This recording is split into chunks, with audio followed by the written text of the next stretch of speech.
Many Americans typically consider 65 years old to be the right age to retire. But according to the Transamerica Center for Retirement Studies, the median retirement in the U.S. is actually 62 years old. Now, the research also found nearly 6 in 10 retirees said they called it a career earlier than they had initially planned. So what's causing more Americans to retire sooner? Dan Geltrud joins us now. He's the founder of the accounting firm Geltrud and Company. Dan, thanks for being here. So look, what are some of the reasons that Americans are retiring earlier than they intended? Well, it's not always because they want to. What's happening with some people is health issues arise as we age, and that is forcing people to have to retirement. In addition, again, as we age, sometimes you just can't meet the demands of your job, and it forces you into retirement. And then, of course, there's other times where people simply lose their job and they're unable to find another job. So these are real situations, although, you know, it's unfortunate that people are being forced into retirement before they want to. My best friend used to tell me, I need to stop saying I told you so. So I'm not going to say I told you so. If you've been on the live for a little bit, you know I just talked about this a little bit earlier. What I am going to say is that the research says something that I've been saying, is that people are forced to retire. I'm not saying these things because this is how I feel. A lot of people are saying things in the comment because that's how they feel.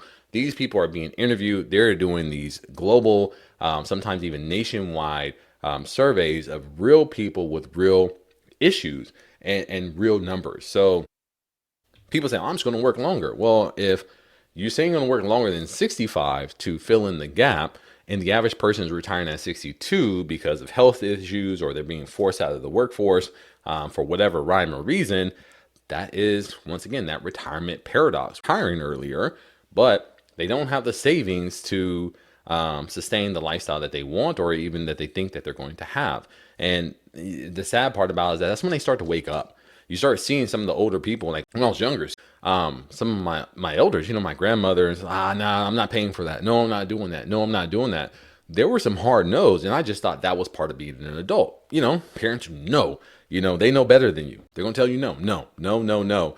And I thought that was being fiscally responsible, you know, but some of them didn't have the resources. So now that I'm older and I'm seeing the people saying no to things, turn off my heat, turn down my lights, turn off my water, don't let my water run. These people are aware of the fact that that money that they're wasting is draining their assets and they have a fixed income and they can't afford it.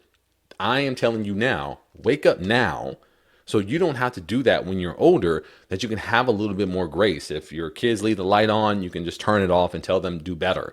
Right? Instead of fussing at them and letting that anger from the fact that you don't have the assets or that you're afraid that you're going to, you know, lose money that could be going to food and other things that now that you see are very important, you'll have a little bit more grace and you won't redirect some of that anger.